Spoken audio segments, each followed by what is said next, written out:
Titanic सिर्फ एक ship नहीं है। ये एक ऐसी मिसाल है जो समुद्र की गहराइयों से जुड़ी हुई है और हर जनरेशन को अपनी तरफ खींच लेती है। ये एक कहानी है जो आज भी दुनिया भर के लोगों को अट्रैक्ट करती है। टाइटैनिक का नाम सुनते ही लोगों के दिमाग में उसकी शान, उसकी बदकिस्मती और उसके राज घूम जाते हैं। 20वीं सदी के शुरू में बनी टाइटैनिक को अपने टाइम का सबसे बड़ा और लग्जूरियस पैसेंजर शिप बोला गया था। उसकी कंस्ट्रक्शन में नए तरीके, एडवांस टेक्नोलॉजी और बेमिसाल इंजीनियरिंग का इस्तेमाल हुआ था। दुनिया उसकी साइज, डिजाइन और सेफ्टी के वादे की तारीफ करती थी। टाइटैनिक के डिजाइनर्स ने क्लेम किया था कि ये शिप वर्चुअली अनसिंकेबल है, जो उस वक्त के लिए एक बड़ी बात थी।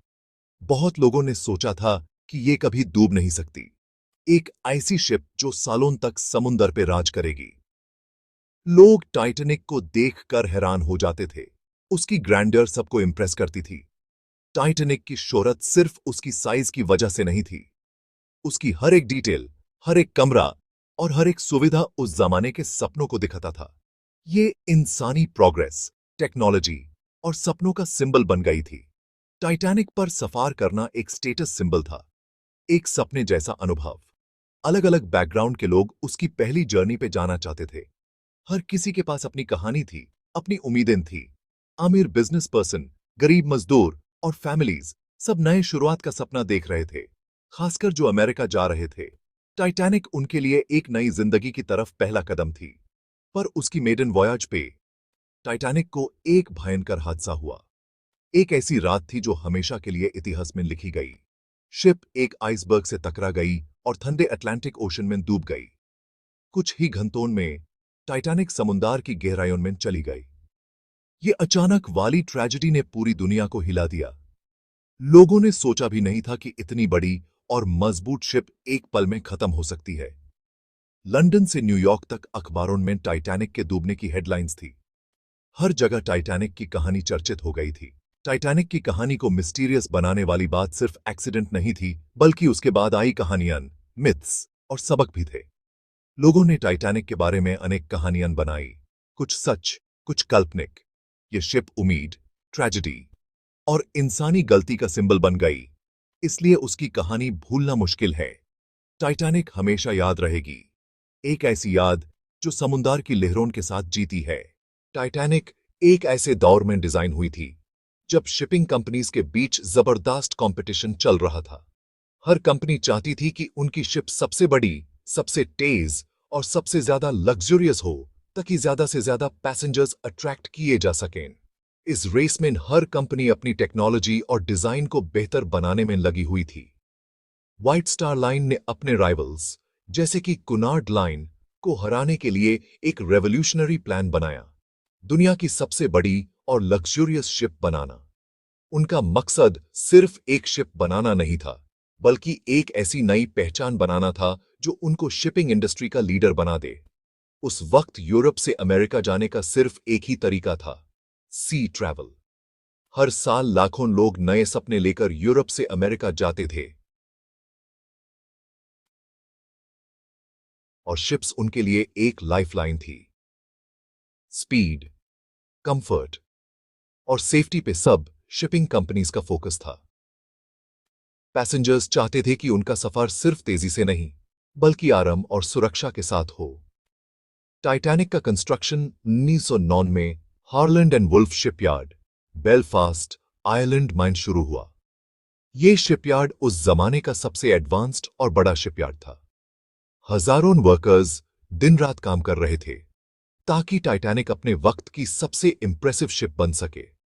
उन्होंने अपनी मेहनत और स्किल्स से टाइटैनिक को एक इंजीनियरिंग मार्वल बना दिया। शिप इतनी बड़ी थी, लगभग 882 फीट लंबी और 175 फीट ऊंची। जब टाइटैनिक ड्राई डॉक में खड़ी होती थी, तो लोग उसकी साइज देखकर हैरान रह जाते थे। इसमें स्विमिंग पूल्स थे, ग्रैंड स्टेयरकेसेस और डाइनिंग रूम्स जो किसी महल जैसे लगते थे। टाइटैनिक पर हर फैसिलिटी थी जो उस जमाने के सबसे अमीर लोगों को अट्रैक्ट कर सके। कोई खर्चा नहीं बचाया गया।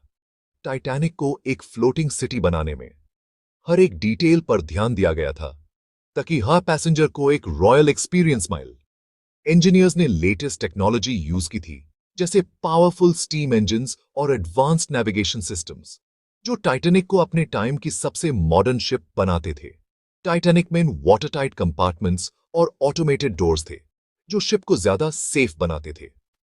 ये फीचर्स उस जमाने के लिए काफी एडवांस्ड माने जाते थे। लोगों को लगता था कि अगर कुछ सीरियस डैमेज भी हो जाए तो भी शिप डूबेगी नहीं। टाइटैनिक की सेफ्टी फीचर्स पर पूरा भरोसा था और लोग इसको एक अनसिंकेबल शिप मानते थे। उस टाइम ऐसी सोच रेयर थी, लेकिन टाइटैनिक ने लोगों को यकीन दिलाया कि टेक्नोलॉजी से कुछ भी मुमकिन है। बिल्डर्स और ओनर्स अक्सर कहते थे कि टाइटैनिक अनसिंकेबल है। उन्होंने हर जगह इस बात को प्रमोट किया ताकि लोग बिना डरे टाइटैनिक पर सफर करें। इतनी बड़ी शिप को बनाने में 2 साल से ज्यादा लग गए। हर दिन नए चैलेंजेस आते थे, लेकिन टीम ने कभी हिम्मत नहीं हारी। जब टाइटैनिक 1912 में रेडी हुई, तो सब उसकी इंजीनियरिंग देख के हैरान थे। लोग टाइटैनिक को देखने दूर दूर से आते थे और हर कोई इसकी क्राफ्ट्समैनशिप की तारीफ करता था। अमीर और मशहूर लोग उसकी पहली जर्नी के टिकट्स खरीद रहे थे और हर जगह न्यूज़पेपर्स उसको शिप ऑफ ड्रीम्स बोल रहे थे। टाइटैनिक सिर्फ एक शिप नहीं थी, बल्कि एक सपना था, एक नई उम्मीद थी जो हर किसी को अपनी तरफ खींच रही थी। टाइटैनिक ने साउथहैम्पटन, इंग्लैंड से 10 अप्रैल 1912 को अपनी जर्नी शुरू की। इसमें 200 से ज्यादा पैसेंजर्स और क्रू थे। पहले कुछ दिन जर्नी बिल्कुल स्मूथ थी। पैसेंजर्स म्यूजिक, बढ़िया खाना और दुनिया के सबसे ग्रैंड लाइनर की लग्जरी एंजॉय कर रहे थे। 14 अप्रैल की रात को मौसम शांत था, लेकिन बहुत ठंडा भी। शिप को कई बार आइसबर्ग की वार्निंग्स मिली, पर टाइटैनिक ने स्पीड कम नहीं की। 11:40 पीएम पर लुकआउट्स ने सीधा आगे आइसबर्ग देखा। क्रू ने शिप घुमाने की कोशिश की, लेकिन देर हो गई थी। आइसबर्ग शिप के स्टारबोर्ड साइड से टकरा गया और पानी नीचे के कंपार्टमेंट्स में घुस गया। लोगों को अजीब सी झटका महसूस हुआ, पर सबको तुरंत खतरा समझ नहीं आया। क्रू को जल्दी सिचुएशन की सीरियसनेस समझ आई और उन्होंने लाइफ बोट्स उतरने शुरू किए। पैनिक फैल गया जब शिप झुकने लगी। हर किसी के लिए लाइफ बोट्स नहीं थे। ज्यादातर वुमेन और बच्चों को पहले बोट्स में बिठाया गया। बाकी लोग डर के साथ वेट कर रहे थे, जबकि बैंड म्यूजिक बजता रहा ताकि क्राउड शांत रहे। 3 घंटे भी नहीं लगे, टाइटैनिक टूट गई और ठंडे अटलांटिक में डूब गई। टाइटैनिक इतनी जल्दी क्यों डूब गई? सबसे बड़ी वजह तो आइसबर्ग थी, लेकिन और भी कारण थे। सबसे पहले, शिप बहुत तेज चल रही थी, एक ऐसे एरिया में जहां आइसबर्ग मिलते रहते हैं। बहुत लोग मानते हैं कि कैप्टन स्पीड रिकॉर्ड बनाना चाहता था, इसलिए वार्निंग्स इग्नोर कर दी। दूसरा, आइसबर्ग ने शिप के हुल को ऐसे डैमेज किया जैसा डिजाइनर्स ने सोचा भी नहीं था। एक बड़ा होल नहीं, बल्कि छोटे छोटे होल्स के कंपार्टमेंट्स में बन गए। इससे पानी एक सेक्शन से दूसरे में जल्दी फैल गया। तीसरा, टाइटैनिक में लाइफ बोट्स कम थे। उस टाइम की रूल्स पुराने थे और सब पैसेंजर्स के लिए लाइफ बोट्स जरूरी नहीं थे।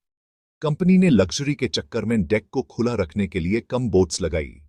आखिरी बात, क्रू और पैसेंजर्स को इमरजेंसी ट्रेनिंग सही से नहीं मिली थी। बहुत लोगों को पता ही नहीं था कि जाना कहां है या लाइफ बोट्स कैसे यूज करनी है।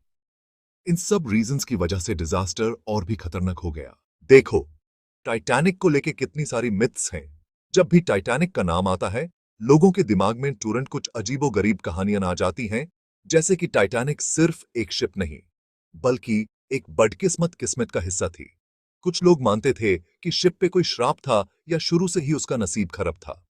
लोगों ने टाइटैनिक की पहली जर्नी को ही एक बुरा शगुन मान लिया था और कई पैसेंजर्स ने बोर्डिंग से पहले ही अपने डाउट्स एक्सप्रेस किए थे।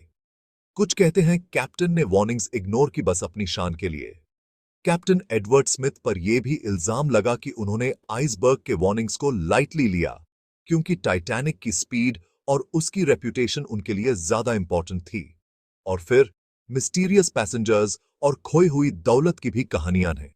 लोग कहते हैं कि टाइटैनिक पर कुछ ऐसे लोग भी थे जिनके बारे में आज तक कोई नहीं जानता, और उनके साथ साथ उनकी दौलत भी समुद्र में खो गई। एक फेमस रूमर है कि टाइटैनिक अनसिंकेबल थी। ये बात इतनी पॉपुलर हो गई थी कि लोगों ने टाइटैनिक को एक मैजिक शिप समझ लिया था, जो कभी डूब ही नहीं सकती। पर सच में कंपनी ने सिर्फ बोला था कि यह लगभग अनसिंकेबल है। व्हाइट स्टार लाइन ने कभी ऑफिशियली नहीं कहा कि टाइटैनिक डूब नहीं सकती। उन्होंने बस कहा था कि सेफ्टी मेजर्स बहुत एडवांस्ड हैं। लेकिन न्यूज़पेपर्स ने इस बात को इतना बड़ा चढ़ा दिया कि लगने लगा कि शिप कभी डूब ही नहीं सकती। मीडिया ने टाइटैनिक की इमेज को एक लेजेंड बना दिया और लोगों ने भी बिना सोचे समझे मान लिया। एक और मिथ है कि शिप डूबते वक्त दो टुकड़े हो गई थी। पहले लोग सोचते थे कि टाइटैनिक एक ही टुकड़े में डूबी, लेकिन कुछ सर्वाइवर्स ने बताया कि शिप बीच से टूट गई थी। सालों तक लोग इस पर लड़ते रहे, पर बाद में जब लोगों ने समुद्र में जाके देखा तो यह सच साबित हो गया। 1985 में जब टाइटैनिक का wreck मिला, तब पता चला कि शिप सच में दो टुकड़े हो गई थी। कुछ लोग कहते हैं थर्ड क्लास पैसेंजर्स को नीचे लॉक कर दिया गया था, पर रिकॉर्ड्स दिखाते हैं कि गेट्स सिर्फ भीड़ को कंट्रोल करने के लिए थे, जेल जैसे नहीं। हाँ, उनके लिए रिस्ट्रिक्शंस थी, लेकिन उन्हें बैन नहीं किया गया था जैसे अक्सर मूवीज में दिखाया जाता है। लेकिन हायर क्लास पैसेंजर्स को लाइफ बोट्स तक पहुंचने का मौका डेफिनेटली ज्यादा था। फर्स्ट क्लास पैसेंजर्स को ज्यादा प्रेफरेंस मिली और इसी वजह से उनकी सर्वाइवल रेट भी ज्यादा थी। तो असली कहानी ऑनेस्टली इंसानी उम्मीद और गलती का मिक्स है। टाइटैनिक की ट्रेजेडी ने दिखाया कि इंसान कितना भी कॉन्फिडेंट हो, नेचर के आगे कभी कभी सब कुछ फेल हो जाता है। टाइटैनिक एक जबरदस्त शिप थी, पर ओवर कॉन्फिडेंस और तैयारी की कमी ने ट्रेजेडी ला दी। अगर सेफ्टी ड्रिल्स और लाइफ बोट्स की प्लानिंग और अच्छी होती तो शायद इतनी बड़ी ट्रेजेडी नहीं होती। फैक्ट्स और रिसर्च ने रूमर्स को सच से अलग कर दिया है। आज भी टाइटैनिक की कहानी हमें ये सिखाती है कि सच्चाई और अफवाह में फर्क समझना कितना जरूरी है, और हिस्ट्री को समझने के लिए हमेशा रिसर्च पे भरोसा करना चाहिए। टाइटैनिक पर हर तरह के लोग थे। उसका कैप्टन एडवर्ड स्मिथ बहुत एक्सपीरियंस्ड और रिस्पेक्टेड था। वो शिप के साथ डूब गया, जितने लोगों की मदद कर सका की। एक और हीरो था थॉमस एंड्रूज, चीफ डिजाइनर, जो एंड तक पैसेंजर्स की मदद करता रहा। बहादुरी की भी कहानियां हैं, जैसे बैंड ने शिप डूबते वक्त भी म्यूजिक बजाया ताकि लोग शांत रहें। मशहूर अमीर लोग जैसे जॉन जेकब एस्टर और बेंजामिन गुगनहाइम भी टाइटैनिक पर थे। एस्टर ने अपनी यंग वाइफ को लाइफ बोट में बिठाया और खुद डूब गया। थर्ड क्लास पैसेंजर्स को बहुत मुश्किलें झेलनी पड़ी। बहुत से इमिग्रेंट्स अमेरिका में नई जिंदगी की आशा लेके जा रहे थे। गुडविन जैसे परिवार के लगभग सभी लोग मर गए। फिर भी कुछ लोग या तो किस्मत से या तेज सोच से बच गए। क्रू ने प्रेशर में भी बहुत मेहनत की, लोगों को गाइड किया, बोट्स उतारी और अपनी जान तक दे दी। उनकी हिम्मत टाइटैनिक की सबसे रोशनी भरी याद उनमें है। टाइटैनिक के डूबने के बाद सी ट्रैवल में बड़े चेंजेस आए। गवर्नमेंट्स को समझ आया कि सेफ्टी रूल्स को स्ट्रॉन्ग बनाना जरूरी है। 1914 में international convention for the safety of life at sea यानी सोलस बनाई गई। इसने हर पैसेंजर के लिए लाइफ बोट्स मैंडेटरी कर दिए। शिप्स को हमेशा रेडियो कांटेक्ट में रहना पड़ा।